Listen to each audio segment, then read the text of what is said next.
Assalamualaikum warahmatullahi wabarakatuh. Mohon dosen menyesuaikan.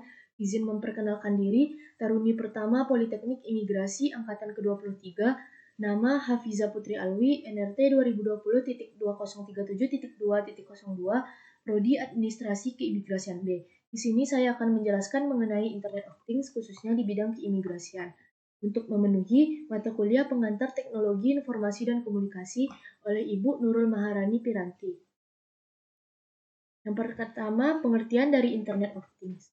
Menurut Burens dan Misalkar dalam jurnal April Junaidi, Internet of Things ialah struktur di mana objek orang diberikan identitas eksklusif dan kemampuan untuk merelokasi data melalui jaringan tanpa memerlukan sentuhan dua arah antar manusia. Sebagai contoh, sumber ketujuan atau interaksi manusia ke komputer. Lalu Internet of Things atau sering disebut IoT adalah sebuah gagasan di mana semua benda di dunia nyata dapat berkomunikasi satu dengan yang lainnya sebagai bagian dari satu kesatuan sistem terpadu menggunakan jaringan internet sebagai penghubung. Konektivitas internet yang terhubung secara terus-menerus yang memungkinkan kita untuk dapat menghubungkan mesin, peralatan, dan benda fisik lainnya dengan sensor jaringan dan aktuator untuk memperoleh data dan mengelola kinerjanya sendiri, sehingga memungkinkan mesin untuk berkolaborasi dan bahkan bertindak berdasarkan informasi baru yang dapat diperoleh secara independen. Bagaimana cara kerja dari Internet of Things? Konsep IoT ini cukup sederhana, dengan cara kerja mengacu pada 3 elemen utama pada arsitektur IoT, yaitu yang pertama, barang fisik yang dilengkapi oleh modul IoT. Yang kedua, perangkat koneksi internet seperti modem dan Wi-Fi. Yang ketiga, cloud data center tempat untuk menyimpan aplikasi beserta database. Cara kerja Internet of Things yaitu dengan memanfaatkan sebuah argumentasi pemrograman yang dimana tiap perintah argumennya itu menghasilkan sebuah interaksi antar sesama mesin yang terhubung secara otomatis tanpa campur tangan manusia dan dalam jarak berapapun. Internetlah yang menjadi penghubung di antara kedua interaksi tersebut, sementara manusia hanya bertugas sebagai pengatur dan pengawas bekerjanya alat tersebut secara langsung. Manfaat dari Internet of Things yang pertama, memudahkan proses konektivitas. Manfaat IoT yang pertama adalah memudahkan dalam proses konektivitas antar perangkat atau mesin. Semakin koneksi antar jaringan baik, maka sistem perangkat dapat berjalan dengan lebih cepat dan fleksibel. Anda mungkin masih banyak yang menggunakan alat konvensional. Namun, apabila Anda mencoba untuk mengoperasikan sebuah sistem secara terpusat hanya melalui perangkat mobile, maka jawabannya yang pasti adalah dengan menggunakan teknologi cerdas. Lalu yang kedua, dapat tercapainya efisiensi.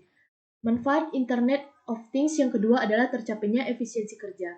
Semakin banyak konektivitas jaringan yang terbentuk, semakin kecil pula jumlah penurunan waktu untuk melakukan tugas, sehingga aktivitas dan kinerja manusia menjadi lebih terbantu dengan adanya IoT. Lalu yang ketiga, dapat meningkatkan efektivitas monitoring kegiatan. Dengan menggunakan Internet of Things, efektivitas untuk mengontrol dan monitoring sebuah pekerjaan menjadi lebih mudah. Selain itu, teknologi cerdas juga mampu untuk memberikan rekomendasi atau alternatif pekerjaan yang lebih mudah bagi para penggunanya. Berikut ini adalah contoh implementasi Internet of Things dalam kehidupan. Yang pertama dalam bidang keamanan.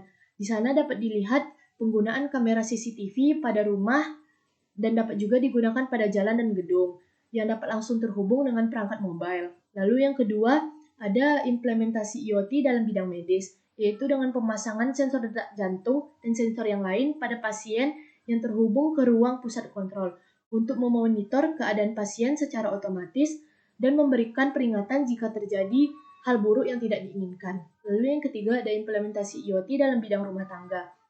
Hal ini dapat dilihat dengan adanya kulkas pintar, di mana kulkas pintar ini bisa melihat persediaan makanan dan minuman yang ada di kulkas dengan bantuan sensor yang ada. Oleh karena itu, ketika kita ingin berbelanja di luar untuk mengisi kulkas ini, kita sudah dapat mengetahui apa yang harus kita beli. Lalu yang keempat, ada implementasi IoT dalam bidang pertanian.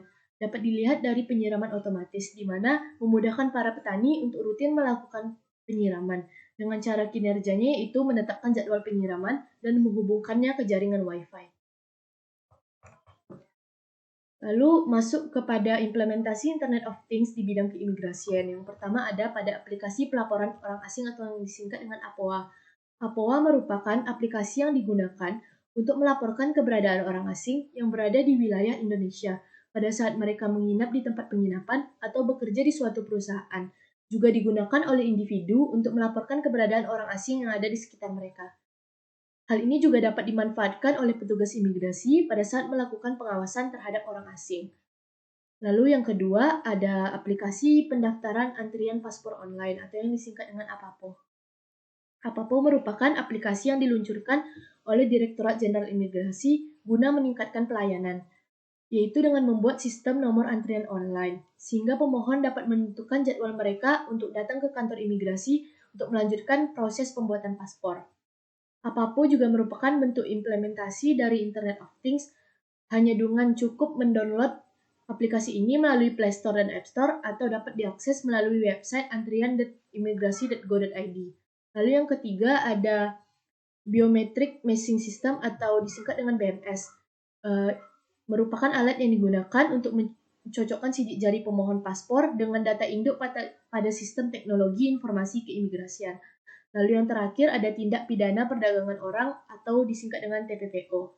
TPPO merupakan tindakan yang sangat merugikan warga negara Indonesia. Hal ini merupakan tindakan melawan hukum yang dilakukan oleh para pelaku secara terorganisir dengan berbagai cara atau modus yang modern.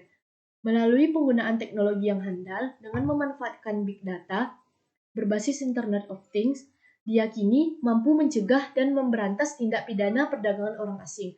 Dengan adanya IoT dapat memudahkan mengetahui histori modus dan kasus dengan memetakan setiap kasus berdasarkan asal daerah, tujuan negara, dan daerah terbanyak yang mengirimkan tenaga kerja Indonesia.